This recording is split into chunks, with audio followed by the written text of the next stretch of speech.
try to define the perfect foot. Right, these are tools, damn it. It's like screwdrivers. How many pair of athletic shoes do you think you own, Howard? About 12. Break them down. What are they? All running shoes, hiking shoes? I don't know. How do they split up?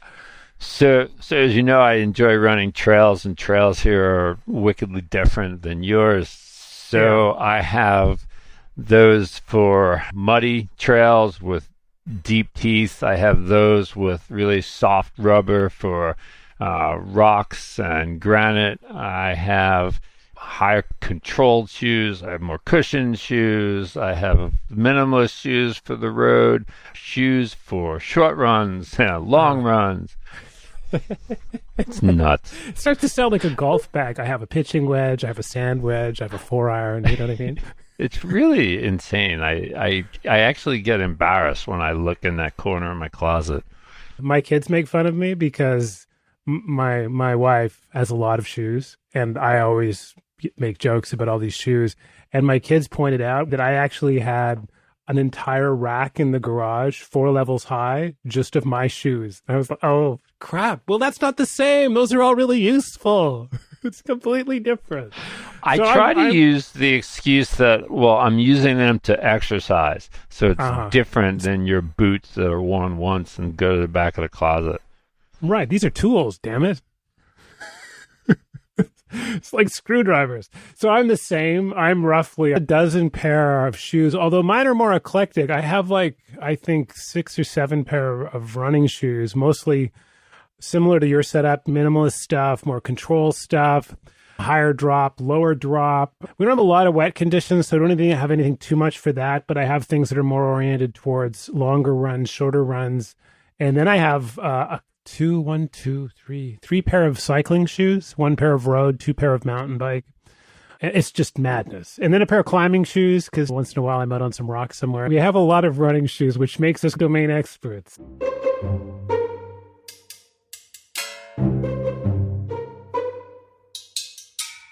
They're our interface to the world. We have a graphical user interface on your computer, while your interface to the world, for the most part, as you're just moving around on a day-to-day basis. We don't walk on our hands very often. Assuming you don't have a problem with your lower limbs, you're on your feet, and the thing that connects them to the ground is shoes. I think shoes do protect our feet. I'm a fan of evolution, so I can't necessarily give you a great explanation as to why else we have them other than fashion. However, saving ourselves from cutting or burning ourselves is a good thing. There's a series of books and articles about this, but being persistence hunters who we weren't faster than anything else. We could just keep going longer, and so we wore our prey out. And that one of the possible advantages to having shod feet was that we could go across more terrain, sharper rocks, hotter stuff, whatever else. And so to the extent that you adopted shoes, maybe that had an advantage. This is all, we have no videotape, so this is all speculative, but you could at least imagine it's possible. But your point is that evolutionarily speaking, shoes they're not required. This is not something we needed to have. This isn't about modesty or anything else, but you can take it further. They're actually potentially bad for us in many ways.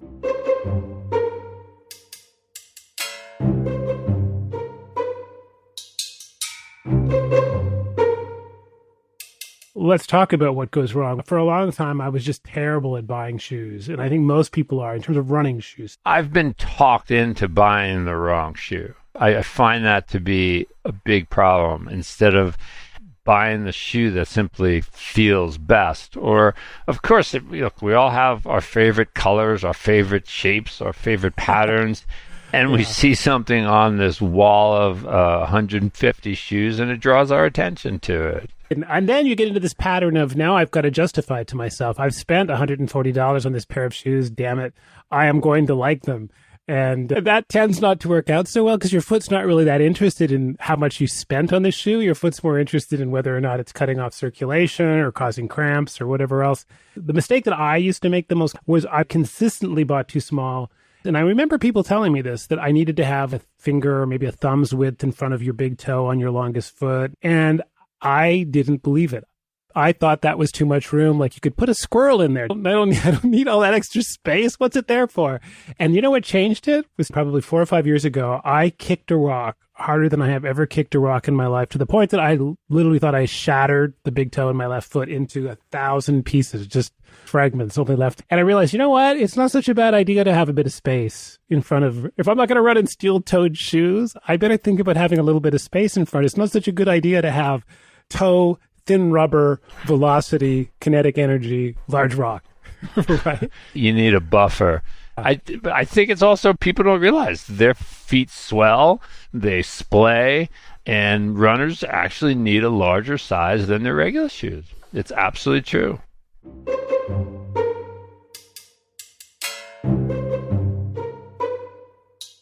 There are other changes in the foot. It's not just this anatomically correct and the influence of these constricting shoes. The foot itself changes over time. I used to be a 10.5, 11. I have one pair of those ancient shoes lying around that I used to wear for gardening because they're just beaten up runners. I can't even put them on anymore. I was thinking, what the hell? How is this even possible? My foot hasn't gotten fat. It's that your foot changes over time. And it can be as much as not just a half size. It could be a full size, a size and a half. Yeah, I've gone from a 10.5, 11 to a 12 as well. And for shoes that run small, a 12.5. Incredible. And the reason for that, it's not that your foot's gotten fat. Let's take that out of here. The cause is, or maybe your foot has gotten fat. I don't know, but I'm just going to say that it's not the normal cause, right? No, your foot will splay with time. Your foot will change. If you do develop a bunion or another deformity, it's going to widen. Your arch can collapse a little. It's going to change the size of your shoe. It's going to thrust your big toe forward a little. So your foot anatomy is going to change. Yeah. And we've all run into this where you've got a favorite shoe and the idiot manufacturer updates it and changes the last size, the size inside the shoe. And the shoe that fits you last year, the new model doesn't fit anymore. But that's it. So the cause can be that your feet are getting longer or get longer over time. But it can also just be that a brand or a shoe that you used to like has actually changed sizes from year to year. And that's where online reviews and things can help you see if you're the only one, because people just lose their minds when that happens. I hate when they do that. And funny story is I had run in Brooks for a long time and I loved this one pattern and they had a history of changing it. So I bought like 5 pairs and then I decided to go to a minimalist shoe. So I still have 3 of those 5 sitting in my closet somewhere. I've actually had to hunt down old brands of shoes where they've updated twice, and I keep hoping they'll go back to something that was like the one that I used to like. And I had to go back and pay absolutely larcenous prices on eBay for a shoe that's now 3 model years back, because that was the one that I like. The other ones that I think I've done is buy too infrequently. I have a pair of shoes you really like, and I'll realize I've been running on them for like 600, 700, 800 miles. You know what I mean? It's like, what? These aren't shoes anymore. They're completely compressed. I might as well be running on my hands or something, right? These have got nothing, no treads. The other mistake, as it is a twin one, is that people use the wrong shoes for the wrong thing. I'm notorious for showing up playing tennis with my kids, and I'll show up in a pair of trail runners. This is a really bad idea for all of you tennis players out there. Don't be doing that. It turns out that having tennis shoes is a really good idea when you're playing tennis, because trail shoes just don't grip very well on those courts, and you'll end up on your ass faster than you can imagine. Yeah, I agree. I think that it often comes down to the right rubber. The right rubber and the right pattern, I think, is important for certain sports, especially with turfs, hard shoe, etc. You want to be able to slide sometimes, and sometimes you want that grip.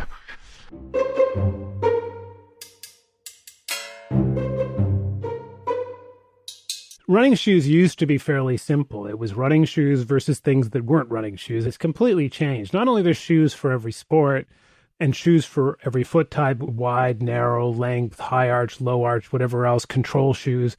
There's also minimalist shoes we've alluded to. We haven't said it yet, so I'll say it. There's maximalist shoes. There's more anatomically accurate shoes that are more foot-shaped and give you a larger toe box.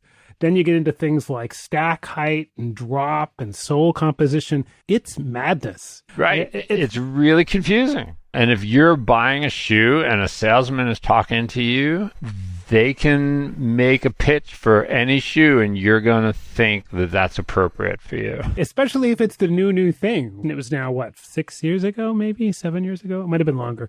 Was the arrival of these minimalist shoes, right? Where it was the first time that running shoes really broke with the past. And maybe want to explain, did you get pulled into the minimalist movement? So I did get pulled into the minimalist movement, but more in line with my approach to managing people in general. I started to think about my shoes in a different way. I said, if I'm not locking up knees anymore or ankles as little as possible, I really shouldn't be locking up my feet. All you got to do is hold your fingers together, your metacarpals, and try to bend your and make a fist. You won't be able to. Your hand wants to splay. So I didn't think that binding our feet was in our best interest. And then I started to see the mentions and I started to see all these brands arrive and I decided to try them. Typical fashion, I made the mistake of going too fast and I hurt myself. But I think there's a big role. I was a very similar story. I started off by thinking that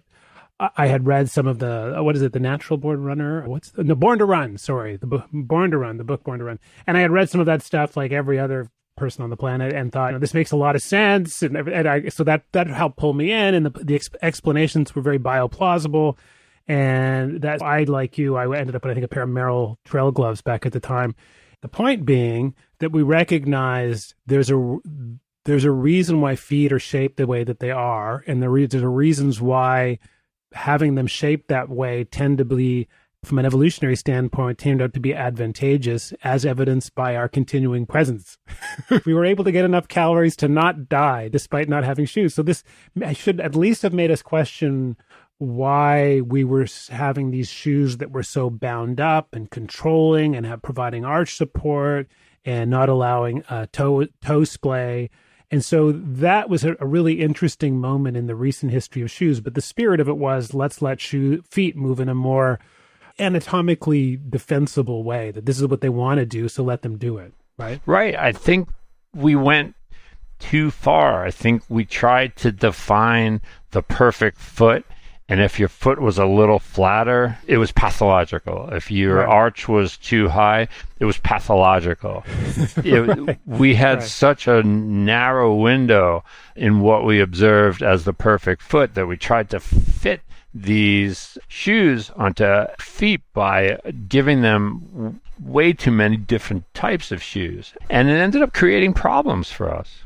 And now the other part of the body, if we think there's a problem, we may temporarily provide some form of support, maybe a splint, maybe something else.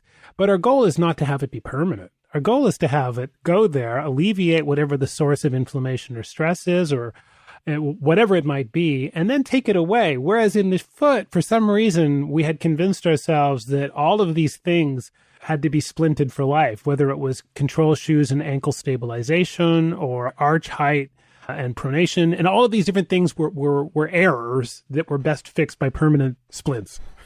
People can't see their muscles on their feet well, but they can see their thighs and legs. And many people have been in splints or braces for their knee from the emergency room or after an operation or a cast. And when that splint comes off or that cast comes off, you see how skinny your leg is. That's just loss of muscle mass. Now imagine your feet that have been bound like this for 20, 30, 40, or 50 years.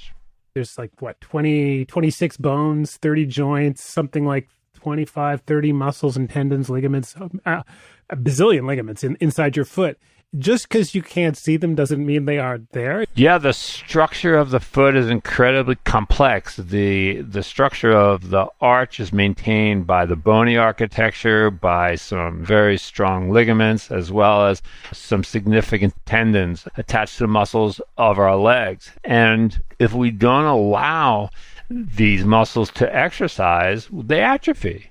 So the equal and opposite reaction to minimalist shoes was maximalist shoes. So we went from minimalist shoes like the trail gloves, or you mentioned the Altras, and these more anatomically designed shoes that have larger toe boxes. We kept the toe box part, people didn't like banging away with just rubber between them and whatever they're running on. And so we saw the emergence of these maximalist shoes that were still a little bit more anatomically correct, but had like, I don't know, Kiss 1977 God of Thunder platforms underneath them. And it makes sense intuitively that if you give us more cushion, we have less force. But it just doesn't turn out that way. You actually end up having more force on your knee wearing more cushion because of how it makes you strike. Yeah, let's get into that right now. That's a really good point to make here. That it changed your stride. If you run barefoot or in a minimalist shoe, the vast majority of you are going to run on your toes. Evolutionarily speaking, in order to run, we developed a long Achilles tendon, a powerful gastroc, calf muscle, and the ability to cushion the blow so that when we land on our toes, the Achilles and the gastroc stretch eccentrically to cushion our load as the heel comes down, and it gathers force so that you can push off from there. Yeah. What happens when we change to a maximalist shoe or a shoe with more cushioning is we tend to land on our heel. And now we're not cushioning the blow that our knee sees. So the ground reaction force, the amount of force that we put across the foot every time we land, doesn't change whether we toe strike or heel strike, but the rate at which that force comes at us is much higher if we heel strike. So the knee can see an extraordinary amount of force in a heel striker versus a toe striker or a forefoot striker. And you've said this is your line, not mine, but our tendons and ligaments don't like a surprise party, and that can pretty quickly turn into a surprise party. Very much so, yes.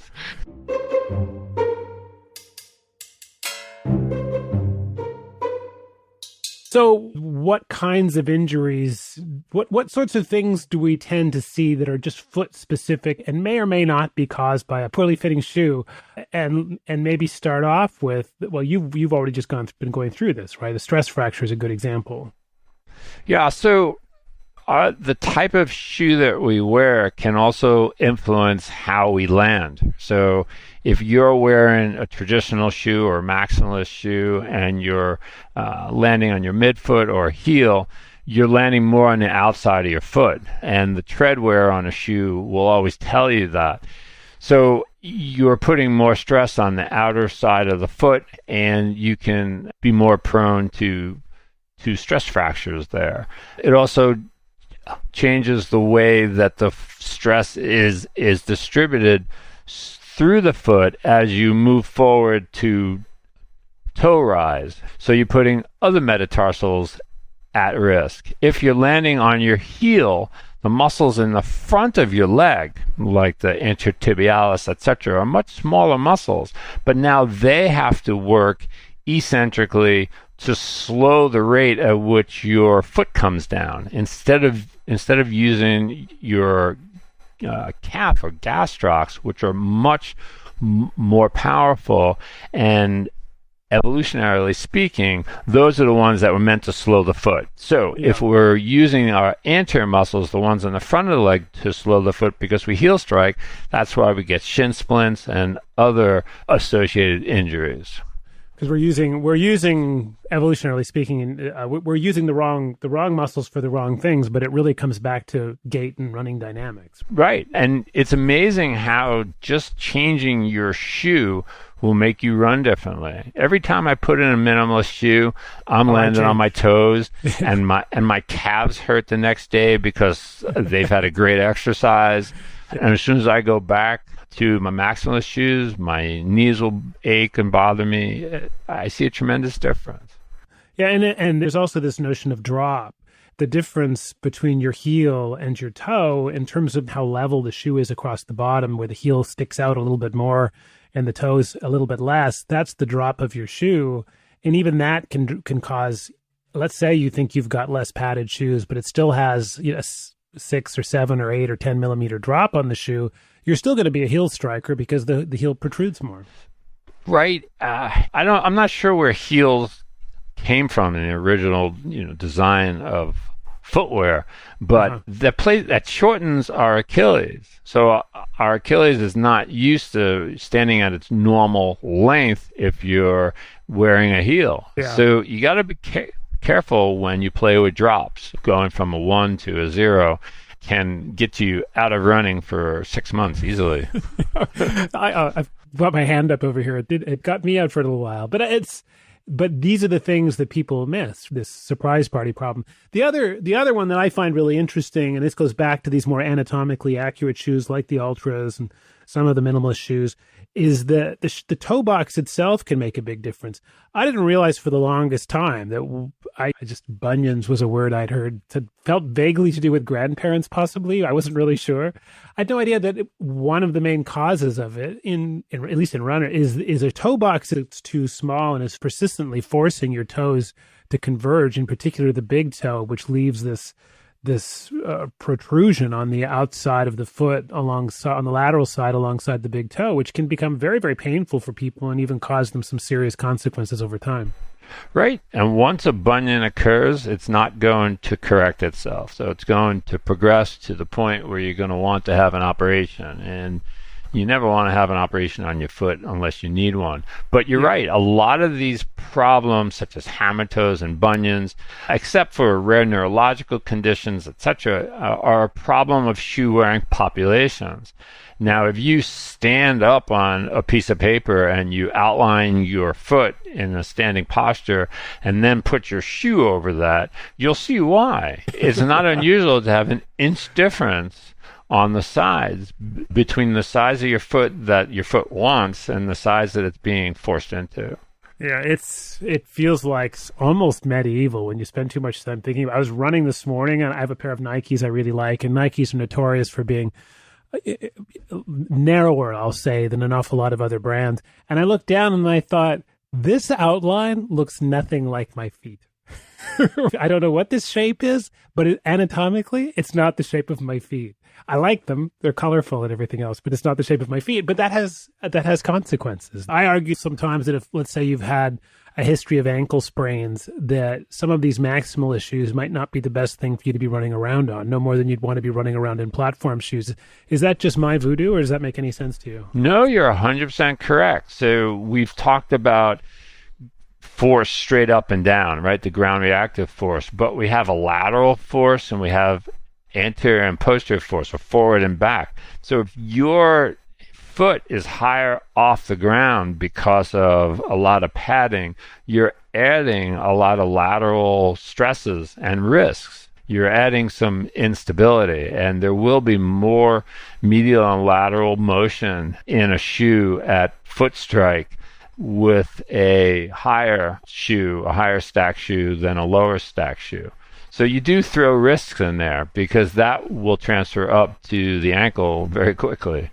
Yeah, and once you've had one, the likelihood of having future ones goes up pretty dramatically, unless maybe you're 8 years old and these things are still, the tendons and ligaments are still in good shape. For those of us who are not, I once had an orthopedic guy tell me, I said, I went over really badly on my ankle. He said, oh, that's good. I said, what do you mean? He said, well, now you don't have any more ligaments to worry about. That was probably the last of them. That's right. I was like, oh, great. That's super reassuring. One more sprain was all I had left in that ankle. But there's another example of where shoe wear, where we're doing something with the best of intentions, wearing something maximalist for more padding, has consequences that you might not expect, that it might increase the likelihood of having a high ankle sprain. Maybe it'll solve another problem that's more important for you, but it might have this other consequence. Right. We think using a higher arch or a lower arch or a heel counter that's stiffer is better for us, but it's not. Your foot doesn't want to be controlled. And if you let your foot adapt to the ground and adapt to the world, you'll build your own ability to resist lateral motion and to resist these sprains a heck of a lot better than these shoes are going to do it for you. Right. And cheaper. Most definitely. So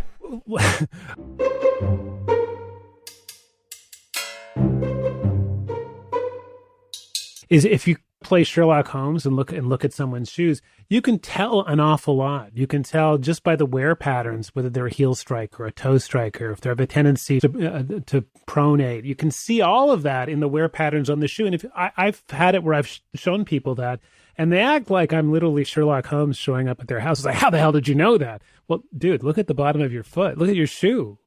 It's super obvious. And yet people don't look, and the evidence of the way how they run and the consequences are right there in front of them. Right. I actually, if a runner schedules a visit with me, I generally ask them to bring their shoes in with them if they have enough miles on them. And you do look for lateral wear. You look to see if they're landing on the back of their heel, if they're taking off on the toe properly. You can tell a lot. Yeah, you can tell, and you can tell a lot just by their feet as well, or by my feet. You may think it's entertaining that you've built up all these calluses, but the foot's response to repetitive stress, in particular in a frictional form, is a callus. So having all these calluses is not some badge of honor that, look at me, I run long miles, I've got these calluses. No, it's a sign that something's wrong. Something's rubbing somewhere where your foot's not entirely happy about it. So it's built up a tougher layer or a couple of layers of tissue to protect itself. So there's another example of where by paying attention to what's happening around your foot, you can actually get a pretty good idea whether something's slipping, your shoes are too short, you're developing calluses on the fronts of your toes. This is all evidence sitting there right there in front of you. I don't need someone else to tell me. Right. That's definitely an issue where the location matters. So if I see them on toes, if I see them on the outside of the foot, then it's a sign of problems. If I see it under the big toe, I'm not necessarily worried because that's your landing and takeoff point. But it definitely comes into play. Yeah, but if it's on the side of your big toe or something like that, I'm right away, this is a problem. Your foot's trying to splay, whatever you're wearing is preventing it, and bam, you can sand it down. I knew a guy who used to sand it down like every month or something. It's like, stop belt sanding your foot and get shoes that fit. This is ridiculous. Anyways, people are unhinged. So that's one of the examples I give you. You listen to them, pay attention, look at what's going on. And others are, I never used to do this, but I do fairly religiously now, rotate shoes. What's your feeling about rotating shoes, other than obviously for different terrain, but going back and forth between minimalists and others, and just not always wearing the same shoe every time you go out? Yes, I've gone to try and run in more minimalist shoes more often than not. Unfortunately, as you probably know, there's a very fine difference. You can't go possibly or partial minimalist shoes. You can't use a quote-unquote minimalist shoe with some midfoot padding. As soon as you start to add anything to a minimalist shoe, it changes you back to a heel striker. But definitely trying to run in a more minimalist pattern more and more. And I must say that I'm finding a difference. My feet feel differently the next morning. They hurt less after a long run. But you're absolutely correct. Every shoe is engineered differently, and so it's better to rotate through them if you're going to stick with a normal shoe, because it'll change the forces that were applied to your feet.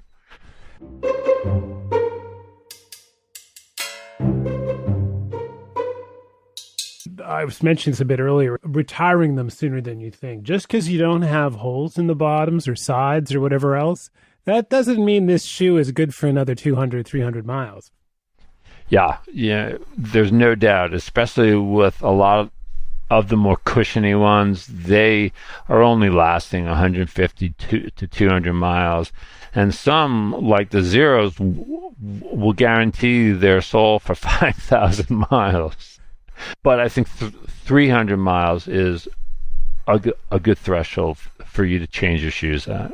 Yeah, I was saying this to someone the other day, and they're like, yeah, well, how am I supposed to log all of this? Well, it's actually pretty easy. Just put them all in. Strava. I use Strava. We both use Strava. Put it in, log the shoe that you used on whatever you did, and eventually you'll see the distance you ran. I have friends who use Strava and haven't changed their shoes that they have logged on there, and I know one guy has like 10,000 miles on one pair of shoes. I sent him a note the other day saying, I think it's unlikely you've run 10,000 miles on those shoes. He's, I keep forgetting to change. But the feature is there, so feel free to use it because it's gonna make a big difference.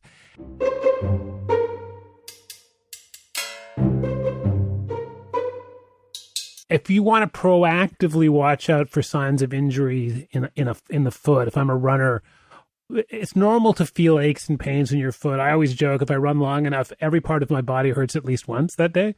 So for me, it's perfectly normal. Something's going to hurt. It's just as long as it keeps moving around. It's not the same thing on the entire run. But on the foot, what are the ringing, maybe the distant alarm bells and then louder alarm bells that people should watch for in terms of indicators that something's wrong and you might want to stop? So to me, it deals with the location a lot. I see a fair number of calcaneus stress fractures, metatarsal stress fractures. If you have a pain that alters the way that you run, or you're taking something for it, or you're making your run shorter, you need to see someone. If you have some achiness at the end of a run, I'm really not concerned. If the next morning the pain is minimal, by the time you're up and moving around and out of the bathroom, you probably don't have to worry about it. If the pain the next day is worse than the pain was the previous day, you may want to have someone take a look. So let's summarize. How important are shoes? Do they prevent injury? Do they cause injury? Is this all just fashion? Where do we come down on this? These shoe patterns don't matter. There's no change in injury prevalence, whether you're wearing a maximalist shoe, a minimalist shoe, a well-padded arch, etc. It turns out you need to run in the shoe that feels right for you. It shouldn't feel tight. It shouldn't feel constricting. You shouldn't feel like you have too much or too little room in it. Don't listen to the people who are trying to push you into a certain shoe type. Yeah. I'm a sucker for everything that's new. Another box of shoes just showed up at the house today, and my kids just rolled their eyes at me. So someone else could take your advice because I'm clearly not using it. But anyways, thanks, Howard. You're welcome, Paul.